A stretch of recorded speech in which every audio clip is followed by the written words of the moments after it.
Hola a todos, todas, todes. Mi nombre es Jorge Luis Peralta y quisiera hacer una breve presentación de mi libro La ciudad amoral, espacio urbano y disidencia sexual en Renato Pellegrini y Carlos Correas. Este libro se publicó en 2021 a través de Edubim, la editorial de la Universidad Nacional de Villa María en Córdoba, Argentina. Lo primero que quisiera destacar es que La ciudad amoral forma parte de un proyecto de investigación mucho más amplio al que dediqué varios años y cuyo primer resultado fue otro libro publicado en España en 2017. Me refiero a Paisajes de varones, genealogías del homoerotismo en la literatura argentina. Conjuntamente, estos ensayos abarcan un periodo que va desde principios del siglo XX hasta la década de los años 60. ¿Por qué este marco cronológico? Porque conforme investigaba y leía, fui descubriendo, ¿no?, que contra mis propios prejuicios o mis propias ideas, la literatura escrita en este periodo no siempre responde a un imaginario homofóbico, a un imaginario estigmatizante. Esa es muchas veces la lectura que se ha hecho de las obras escritas en este periodo. Y a mí me interesó hacer una lectura a contrapelo, ¿no?, tratando de descubrir posibles transgresiones, posibles subversiones, antes de que en los años 70 emergiesen nuevos discursos, ¿no?, conjuntamente con el activismo a favor de las minorías sexuales. Cuando uno recorre la bibliografía sobre literatura argentina LGTBIQ+, como la denominaríamos ahora, ¿no?, se encuentra con la repetición de una serie de nombres indudablemente insoslayables, como pueden ser Coppi o Manuel Puig o Néstor Perlonger. Y en cambio se ignoran muchos otros autores y textos anteriores que, a mi modo de ver, tuvieron una contribución realmente muy significativa, aunque aún no se la haya reconocido lo suficiente. De manera que mi intención a lo largo de esta investigación, ¿no?, fue hacer foco en esos textos, en esos autores olvidados, ¿no?, tratando de encontrar claves de lectura que me ayudaran a reconocer cuál había sido el lugar de esos textos en una genealogía de literatura argentina relacionada, ¿no?, con la disidencia sexogenérica. En concreto, La ciudad amoral comienza de alguna manera donde se había detenido el libro previo, que es Paisajes de varones.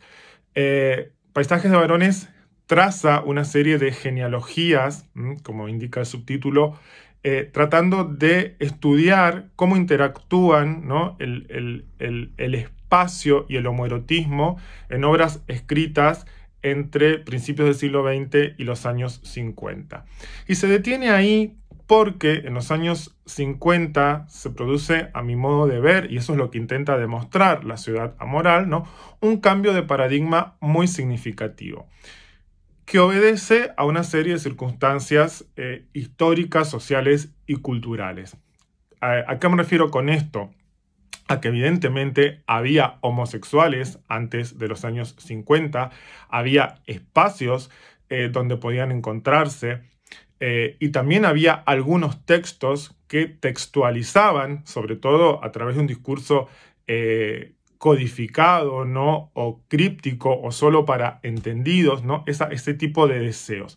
Y en cambio, a partir de los años 50 y en paralelo a una serie de transformaciones que se dan en la realidad, ¿no?, la literatura empieza a cambiar la manera de hablar de esos deseos, de esos cuerpos, de esos espacios. Empieza a ser todo mucho más explícito.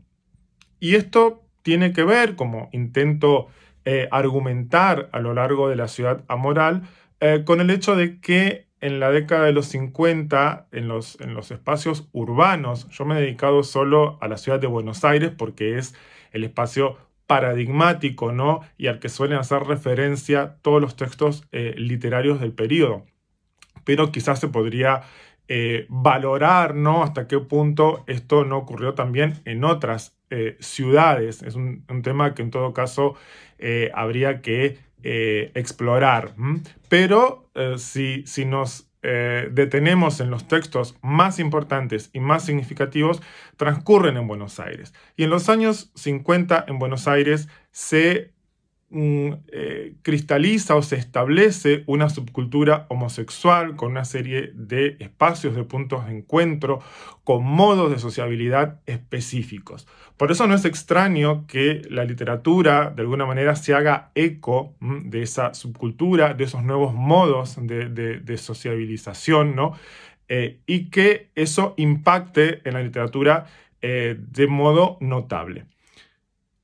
Carlos Correas es un autor que ha sido reivindicado en los últimos años, se han vuelto a publicar sus obras, se ha hecho un documental, se han organizado incluso reuniones científicas dedicadas a su figura, se ha publicado un volumen con ensayos sobre su obra.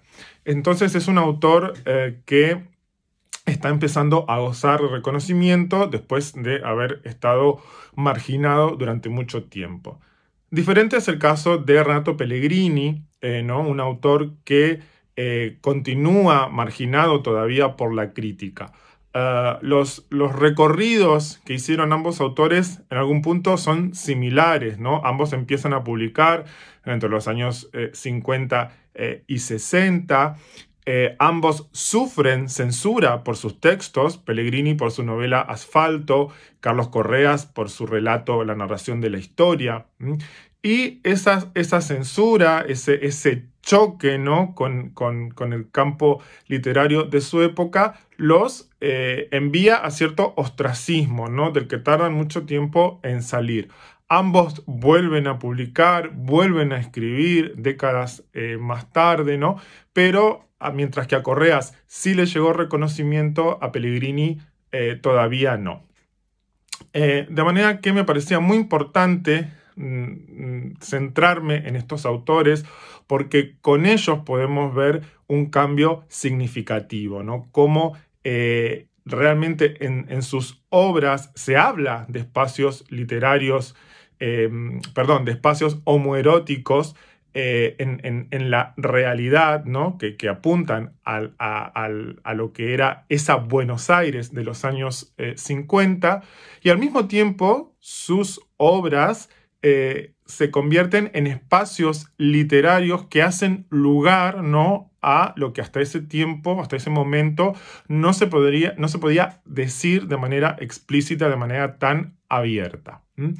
De manera que la ciudad amoral lo que ofrece es una aproximación a las obras de estos autores, apoyándose en distintas disciplinas, porque considero que para poder hacer una lectura lo más plural posible, era necesario recurrir a la sociología, a la geografía, a los estudios gay, lésbicos y a las teorías queer, pero también a los estudios desde la historia, ¿no? Para poder iluminar los contextos en los que estas obras emergen y a los que se refieren, ¿no? Lo que ofrezco en un primer momento es una contextualización, ¿no? ¿Qué pasaba en ese Buenos Aires de los años 50? Y intento hacer un recorrido que remita tanto a los lugares de la ciudad de Buenos Aires donde los homosexuales se encontraban, ¿no? Los espacios de giro, de ligue en la calle, pero también a los espacios literarios, y por eso dedico, por ejemplo, varias páginas a estudiar un proyecto como Ediciones Tirso, que fue la primera editorial en Latinoamérica que publicó literatura de temática homoerótica, tanto de autores locales como traducciones de autores extranjeros. Un proyecto que ha sido también olvidado, que estuvo en manos de Abelardo Arias y de Renato Pellegrini, y que creo que es necesario reivindicar, ¿no? Y reconocer el rol que jugó, ¿no? En patear un poco el tablero literario de la época, ¿no? Animándose a publicar obras que hoy tal vez nos parecen bastante inocentes y bastante inofensivas, pero que en aquel momento generaron no poca polémica. Y de hecho, Asfalto, como decía antes, sufrió la censura. Posteriormente, ¿no? Después de esta contextualización, me dedico al análisis de las obras de estos autores. En el caso de Pellegrini, abordo sus novelas entendiéndolas como novelas de iniciación, ¿no? Y estudiando de qué manera esas novelas logran o no, ¿no? Que la subjetividad del protagonista llegue a afirmarse, ¿no? Desde una posición homosexual. Y el espacio juega un rol crucial en esto, ¿no? Porque las identidades muchas veces se estudian de alguna manera en el aire, ¿no? Sin el anclaje en los espacios concretos en los que nos movemos, ¿no? Y de alguna manera a lo largo del libro se va demostrando, ¿no? Que no podemos entender esas identidades sin los espacios, ¿no? que contribuyen a fortalecerlas o no. Y esto es lo que centra mi interés en el caso de las obras de Pellegrini. En el caso de Correas no hay una iniciación, ¿no? Los personajes ya están insertos en un circuito de sociabilidad homosexual. Entonces planteo un recorrido por sus obras atendiendo al tipo de espacialidad que predomina, ¿no? En cada una de ellas. Desde el armario al bar homosexual, pasando por todo el circuito urbano, ¿no? Todas las calles, todos los espacios que aparecen en la narración de la historia, que es ese relato fundacional de Correas. Intento, por lo tanto, ofrecer una aproximación original, ¿no? Una manera de leer que estudie, ¿no? la interacción entre espacios reales y espacios literarios, ¿no? Y también entender estos textos como el punto de partida de tradiciones que llegan hasta la actualidad. En ese sentido, pienso que hay una base, ¿no? Para después continuar estudiando, ¿no? Otros textos, otros espacios, otros autores. La ciudad amoral es entonces un ensayo, ¿no? Sobre la forma en que estos autores contribuyeron, ¿no? A dar lugar en la literatura argentina, ¿no? A unos deseos, a unos cuerpos, a unos afectos que hasta ese momento no se habían manifestado con tanta contundencia y con tanta claridad. Bien, esto es todo. Por mi parte, presentar este volumen, esperando que pueda resultar de su interés. Y nada, simplemente señalar que después de este proyecto he seguido descubriendo autores y textos, ya no acercándome a ellos desde la cuestión del espacio, pero sí creo que ese periodo, ¿no? Hasta los años 70 merece nuestra atención, merece nuestra relectura. Y creo que humildemente la ciudad amoral intentó ser una contribución, ¿no? A leer de otra manera textos que hasta ahora han sido olvidados o insuficientemente reconocidos. Muchas gracias y hasta la próxima.